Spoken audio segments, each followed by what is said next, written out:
This channel does not promote any violent, harmful, or illegal activities. All content provided by this channel is meant for an educational purpose only.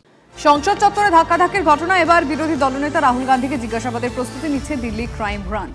প্রাথমিক পদক্ষেপ হিসেবে আজ হাসপাতালে ভর্তি দুই BJP সাংসদ প্রতাপ চন্দ্র সারেঙ্গি ও মুকেশ রাজপুতের বয়ান রেকর্ড করতে চলেছে ক্রাইম ব্রাঞ্চ। কোন দিকে এগোচ্ছে তদন্ত, সব ডিটেল জানবো জ্যোতির্ময় কর্মকার আমাদের প্রতিনিধির কাছ থেকে। জ্যোতির্ময়, দেখো, দু তরফে দুটি এফআইআর দায়ের করা হয়েছে। একদিক থেকে বিজেপির তিনজন সাংসদ তারা গিয়ে রাহুল গান্ধীর বিরুদ্ধে তারা অ্যাটেম্পট টু মার্ডার সহ একাধিক গুরুত্বপূর্ণ বিষয়ে তারা এফআইআর দায়ের করেছে, এমনকি মোলেস্টেশনের চেষ্টা করা হয়েছে এমন অভিযোগ পর্যন্ত করা হয়েছে। অপরদিকে কংগ্রেসের তরফ থেকে অভিযোগ করা হয়েছে এবং সেই অভিযোগে রাজ্যসভার বিরোধী দলনেতা মল্লিকার্জুন খাড়গেকে ধাক্কা দেওয়ার অভিযোগ করা হয়েছে।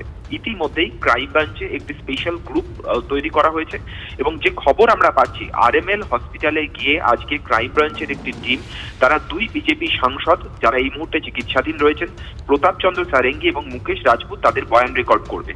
গতকাল রাতেই তাদের দুজনের এই মুহূর্তে শারীরিক অবস্থা কি সেই সম্পর্কে মেডিকেল রিপোর্ট নিয়েছে পুলিশ এবং গ্রিন সিগন্যাল পাওয়ার পরেই আজকে এই বয়ান রেকর্ড করা হবে এবং তারপরেই বিরোধী দলনেতা রাহুল গান্ধীকে জিজ্ঞাসাবাদ করতে চাইবে দিল্লি ক্রাইম ব্রাঞ্চ এবং খুব প্রত্যাশিত ভাবেই কিন্তু এই নিয়ে যে রাজনৈতিক সংঘাত আরো তীব্র হয়ে উঠবে সে কথা বলার অপেক্ষা রাখে না।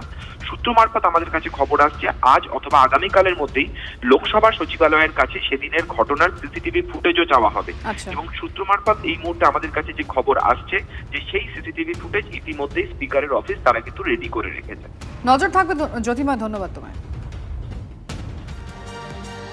আর এরই মধ্যে আরো একটা খবর আসছে, বার কাউন্সিল পরীক্ষা প্রশ্ন ফাঁস কাণ্ডে গ্রেফতার করা হয়েছে 4 জনকে। কথা বলবো আমাদের রিপোর্টার সুশোভনের সঙ্গে। সুশোভন, কি ঠিক অভিযোগ রয়েছে তাদের বিরুদ্ধে? দেখো, বার কাউন্সিল পরীক্ষা ছিল গতকাল, সেখানে মূলত তারা পরীক্ষা দিতে গিয়ে পরীক্ষার প্রশ্ন দেওয়া হয়েছিল, সেই প্রশ্নের ছবি বাইরে তারা পাঠিয়ে দিচ্ছিল আর যাকে পাঠিয়েছিল সেখান থেকে তারা সেই উত্তরগুলো লিখছিল। অর্থাৎ স্বাভাবিকভাবেই প্রশ্নপত্র এবং এই বিষয়টা সামনে আসার পরেই কিন্তু সেখানে যিনি দায়িত্বে ছিলেন তিনি তার চোখে পড়ে এবং পুলিশকে জানানো হয়। তারপরে 4 জনকে গ্রেফতার করে নারকেলডাঙ্গা থানার পুলিশ।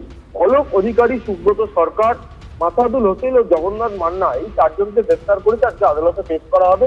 মূলত প্রশ্নপত্র ফাঁসের অভিযোগেই তাদের গ্রেফতার করা হয়েছে এবং এই প্রশ্ন কাকে পাঠিয়েছিল, সে কেন এরকম ভাবে লিখে পাঠাচ্ছিল, সেই বিষয়টা কিন্তু পরে থেকে তদন্ত করে জানা হবে। ধন্যবাদ সুশোভন। ওয়েদারের দিকে নজর রাখতেই হচ্ছে। নিম্নচাপের প্রভাবে ফের মেঘ ঢুকবে বাংলায়। কাল দক্ষিণবঙ্গের আকাশ মেঘলা থাকার সম্ভাবনা রয়েছে। জলীয় বাষ্পের জেরে বড়দিনেও ম্লান থাকবে শীত। বড়দিনের পরই জাঁকিয়ে শীতের আশা নেই। নিম্নচাপের পর শীতে জোড়া পশ্চিমী ঝঞ্ঝার কাঁটা। আজ কলকাতার সর্বনিম্ন তাপমাত্রা 16.2 ডিগ্রি সেলসিয়াস। আলিপুরের তাপমাত্রা স্বাভাবিকের চেয়ে 2 ডিগ্রি বেশি।